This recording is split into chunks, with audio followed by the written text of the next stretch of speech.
cousin sent me this. Gosh, I haven't seen him for a while.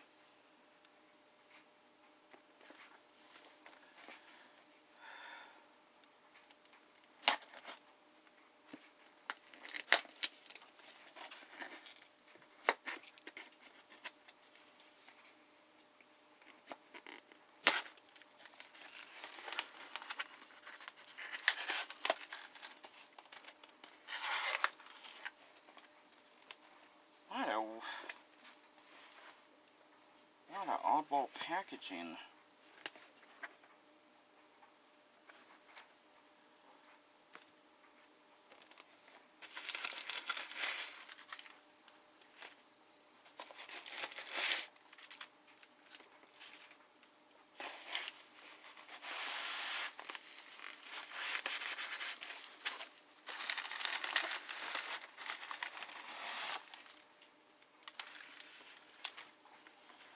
Always make sure there's nothing on the bottom.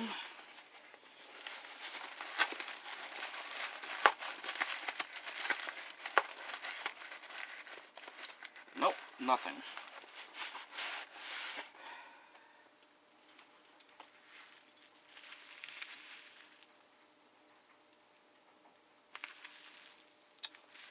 This looks familiar. I already can tell the color scheme.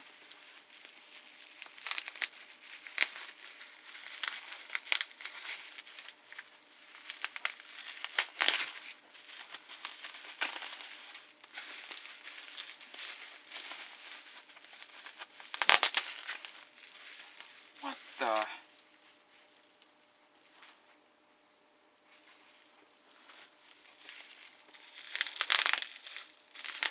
It's that observation car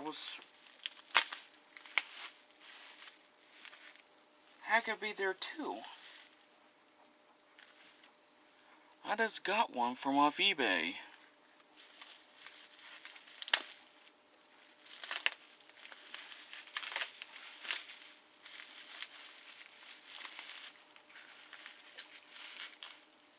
Oh my gosh, look at this.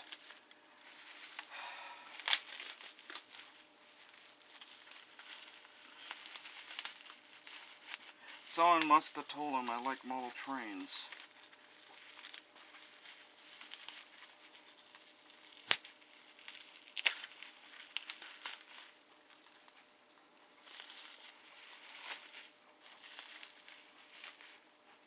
Oh, I have to be careful.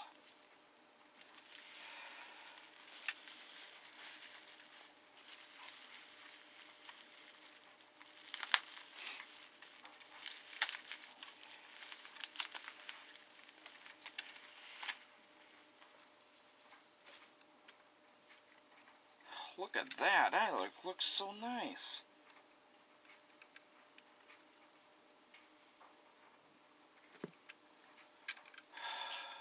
Very nice indeed.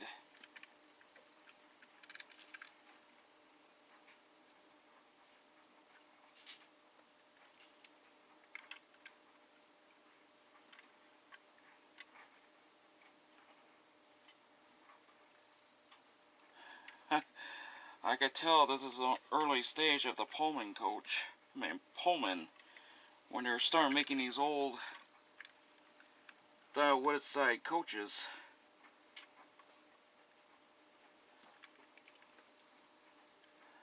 Gosh, look all that detail.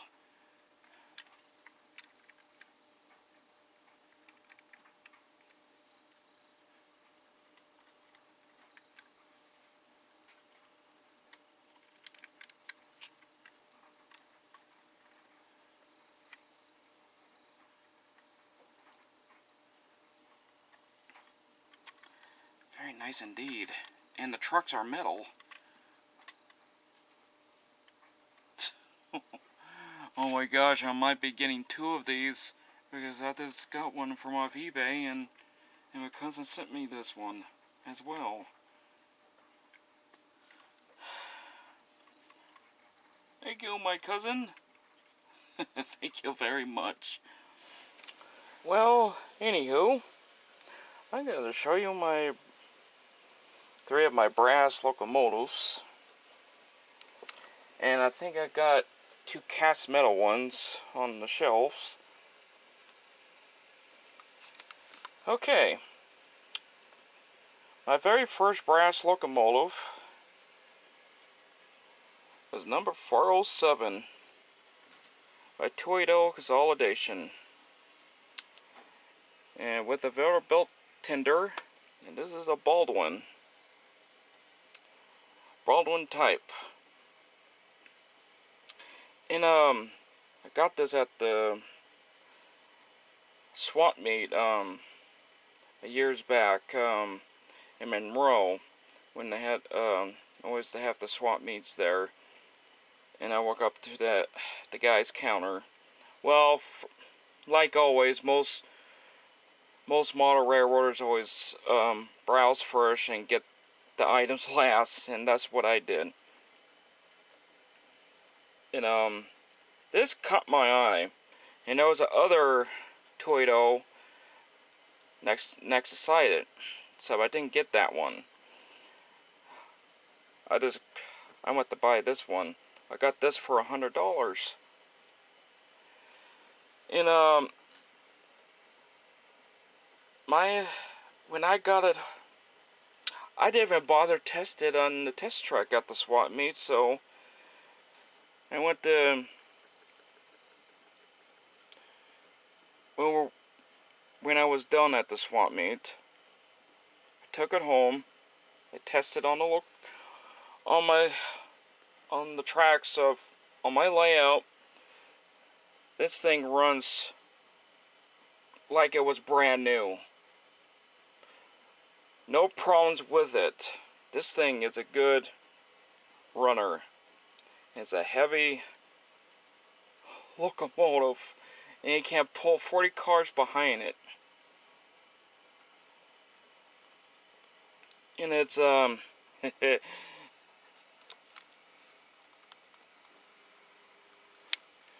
any of you guys recognize the road number?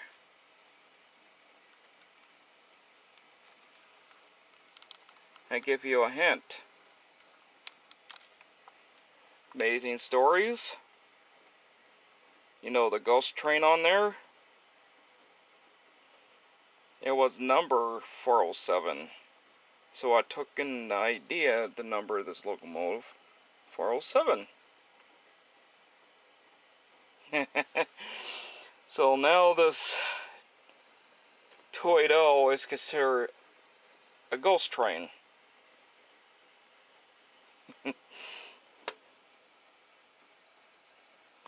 It's very nice. These brass locomotives can pop out with the details on them. Amazing craftsmanship. A lot of hard work going into these brass locomotives. Okay, the next one. I number it 409 because this is 407. 408 is a Bachmann Spectrum Toledo. And this one is a brass. And you probably saw this running on one of my model train videos.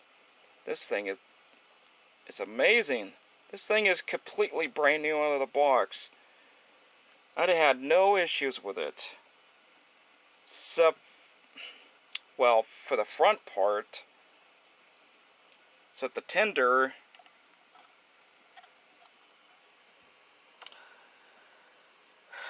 the original brass tender, I had to replace it with one of my spare tenders from a other Spectrum Toledo, and I took so this is not brass.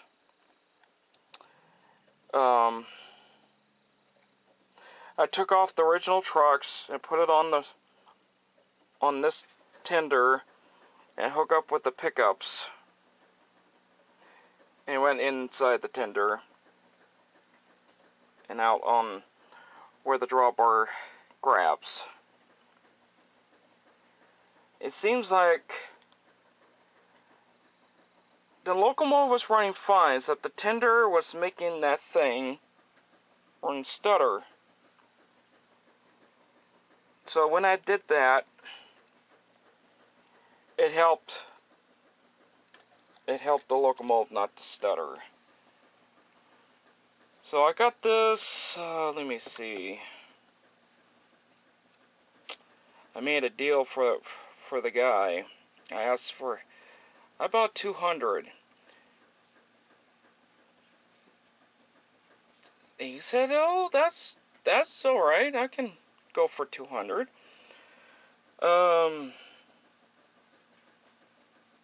So this originally was 400, so I got it lower enough to 200.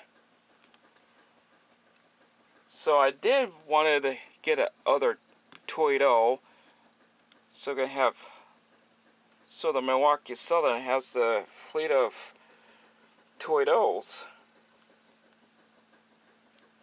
So that was perfect. Oh man. My very lucky locomotive it's the third one.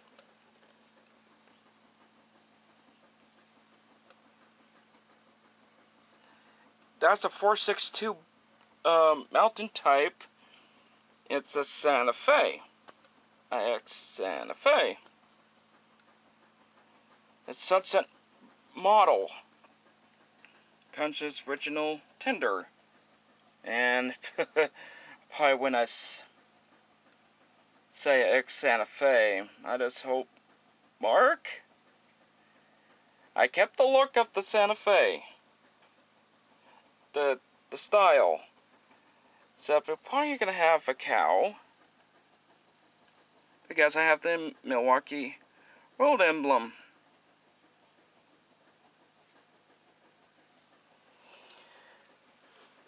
This was a lucky find, because this was at an antique store, and this is the other Sunset model brass.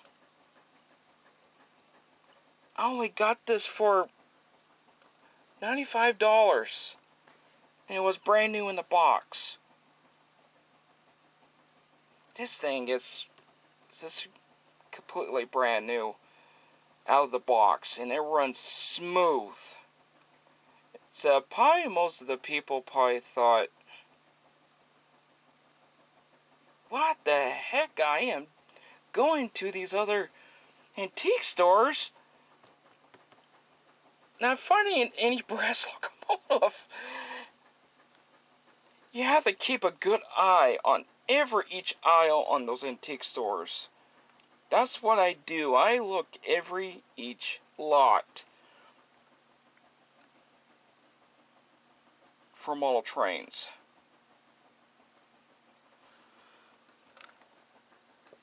And I just got lucky with this one. It's a very nice brass model. When I took this to a model railroader clinic before they got in trouble, I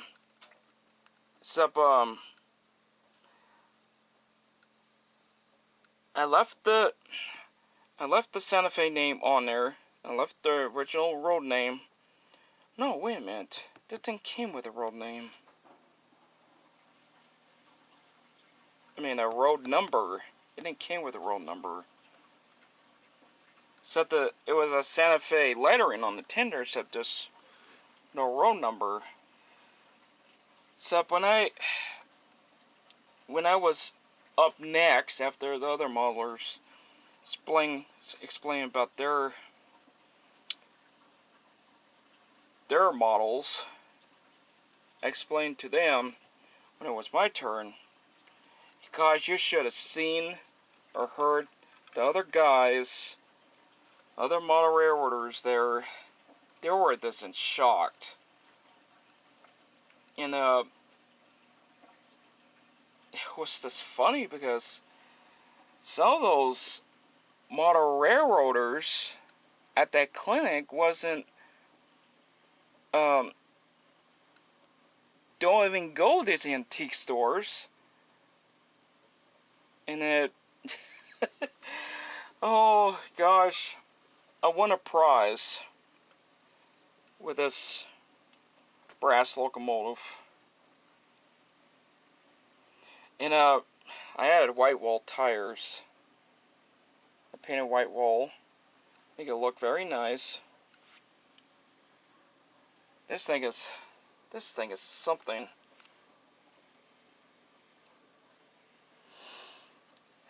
Yeah, that's not the only locomotives I have are cast metal.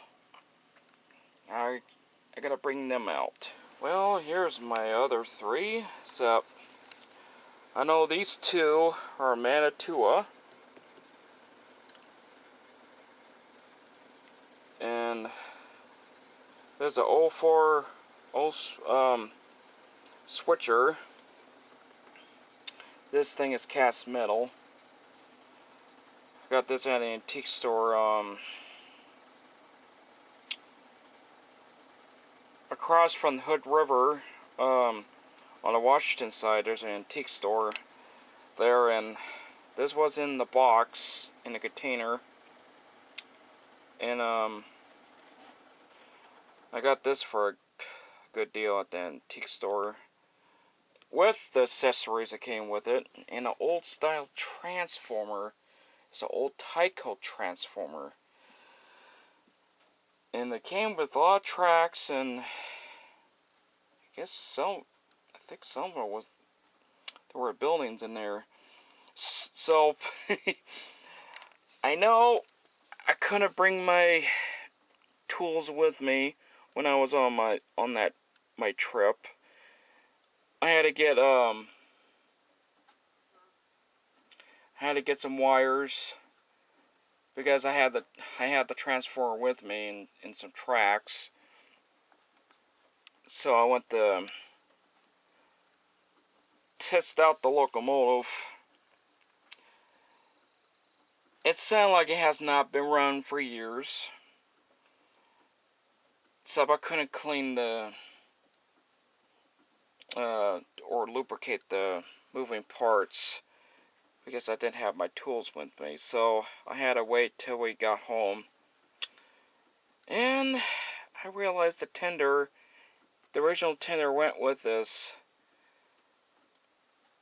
Somehow it ended up getting damaged. I don't know how that happened.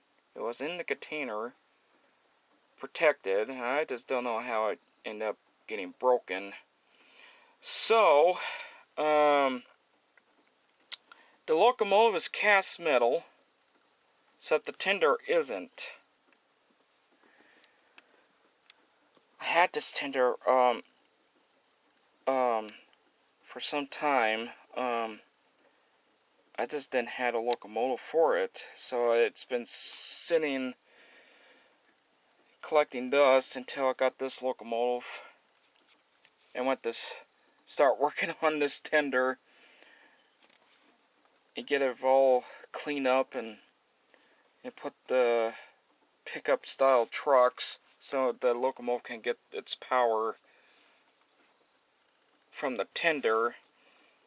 So once I did that and lubricate it, this thing runs excellent. It runs perfectly.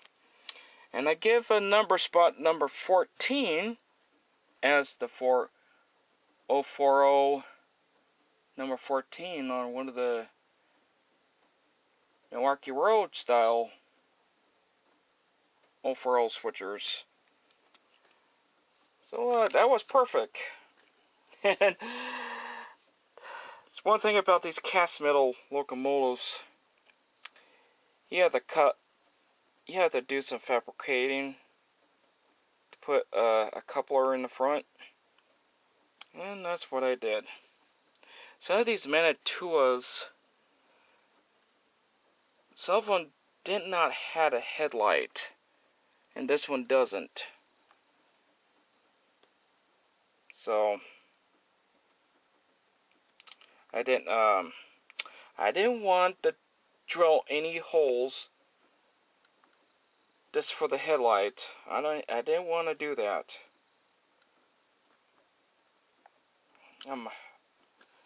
I'm afraid I might do something and might break something. I don't want to drill a hole so I can put a headlight in there. I don't want to do that. I know most brass modelers out there think it's easy. Put a light bulb in these things. They're not easy. Even the decoders and sound, they're not easy. Because you have to completely take apart a brass locomotive. This DePaul put a decoder in it. And I'm afraid something might break on there. And I don't want to do that. So, alright. Explain about this locomotive. This is the Manitour. This whole thing is cast metal. Well, the locomotive part, not the tender. Found out that was plastic. So this is cast metal. Manitour 462 Pacific. And I found out this is a Union Pacific. Had a Union Pacific lettering on it. I found out the actual type of this locomotive is Boston, Maine. The actual phototype. So, Union Pacific didn't have these type of style Pacifics. Only at Boston, Maine. So they had the Union Pacific lettering on there. On the tender, and I said, what Manitou was thinking? And I went to search for the original road number. I have no luck. And I found out these were a Boston, Maine 462 Pacifics. So I give a number, the actual number, the actual type of this Boston, Maine 462, the actual number from that locomotive, 5304. I just painted the road numbers on there. Then I gave, yeah, you're probably guys is wondering,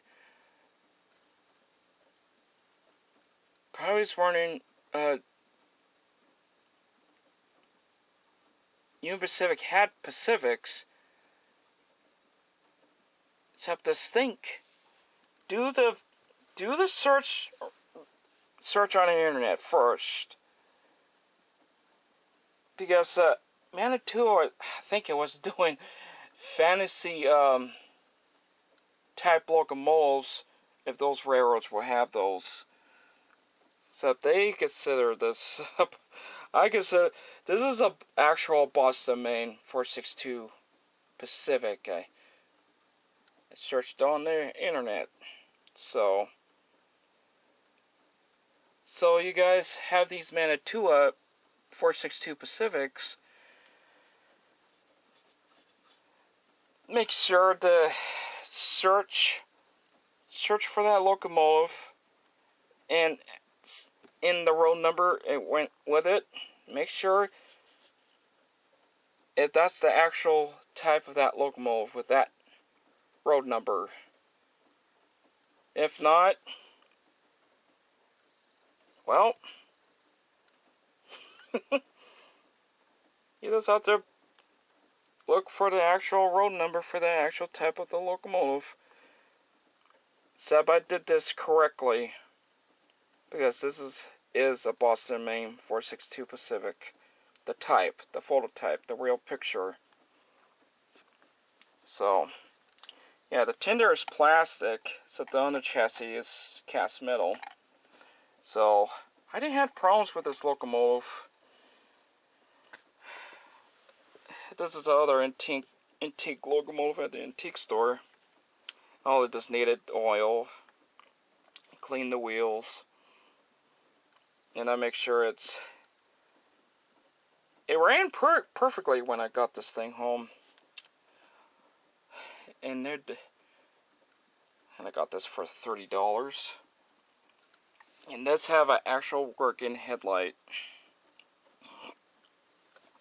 It was perfect. You've probably seen this one running on one of my videos. Yeah, I marked it for the Graham and Eastern. Okay, the next one is a 260 Mogul.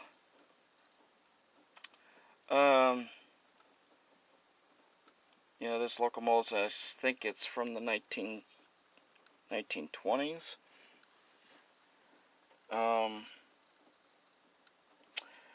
I found out this was a roundhouse locomotive kit.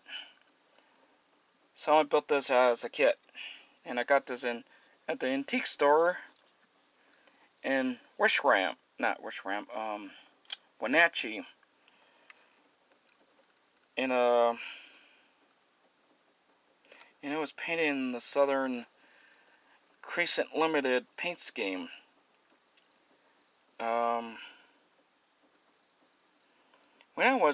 When I got this thing home, I found out this was a ex Rio Grande. I saw the lettering underneath this paint scheme. I didn't change the paint scheme. I left it the way how it is. I gave it number 45, and it's marked for the Razorback and East Fork Lumber Company. And I found out the stack was missing. I had to fabricate out of wood, and I had a piece of pulley ring on top to give it the texture of the stack. So I guess it turned out pretty good. You know, this does have a working headlight. That's a good thing. I'm happy about that. I didn't have no problems with this locomotive when I took it home, and runs like it should. All it just needed a little oil, and that was it. And least, not but last. Okay, this one is a big wheeled 282. It was a Mikado. And it's from, well, the manufacturer of this brass locomotive.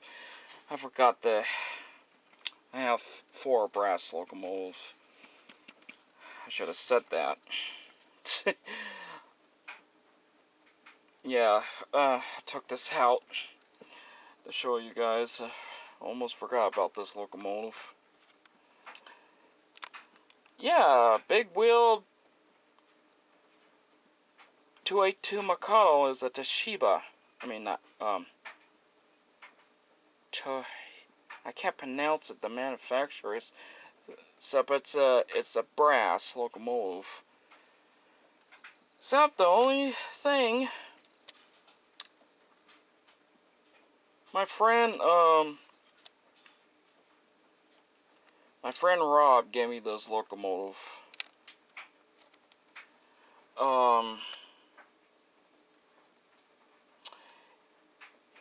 I guess he got it somewhere from up there. His hometown was in Buckley. So, I guess he was at a garage sale, and then he came across this locomotive. And he knew I like model trains, so he sent this to me. Except it didn't came with a tender. So only just the locomotive. Yeah, it was in good shape with how I was looking at it. So it did had some damage on the grab irons back here. So I haven't taken this thing apart, so I'm only cleaning the wheels and lubricate the moving parts. Here's that. This locomotive runs great.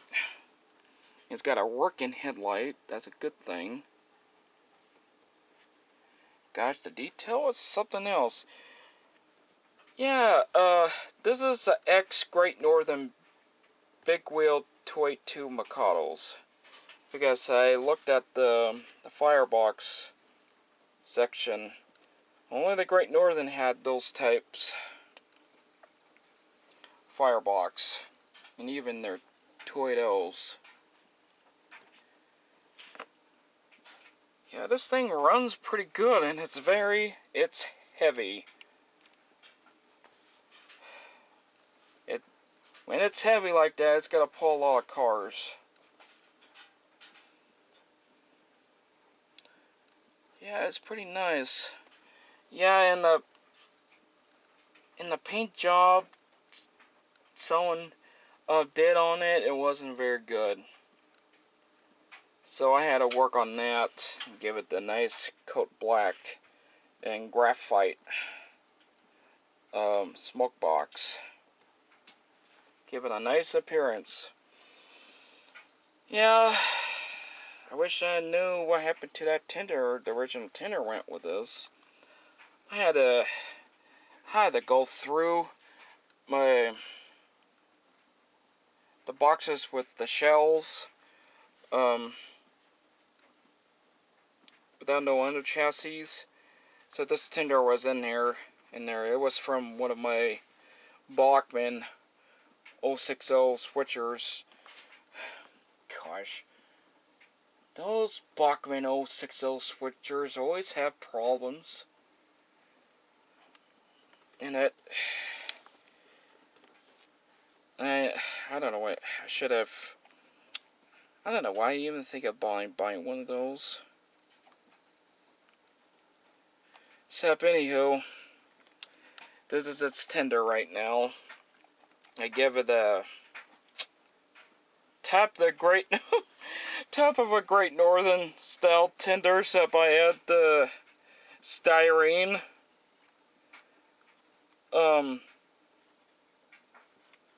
parts on it. I mean, it's got that high look, like it was a Great Northern tender. Except I found out these locomotives have a Vertibelt tenders, 3-axle ones. Yeah, I know this tender is not prototypical. I mean, it's not the actual type of tender I went with this locomotive. Except, it's good. It runs with this tender. So I had to do some fiddle around with it. I put some pickups on there. And had some spare insulated wheels, so I just put it on there.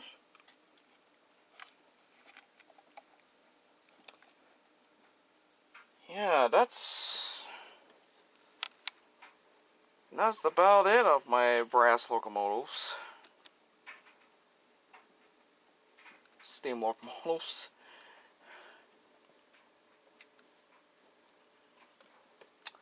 Yeah, if you guys want to subscribe or leave a comment, and probably gonna start running some more trains soon. See you guys later, and Merry Christmas.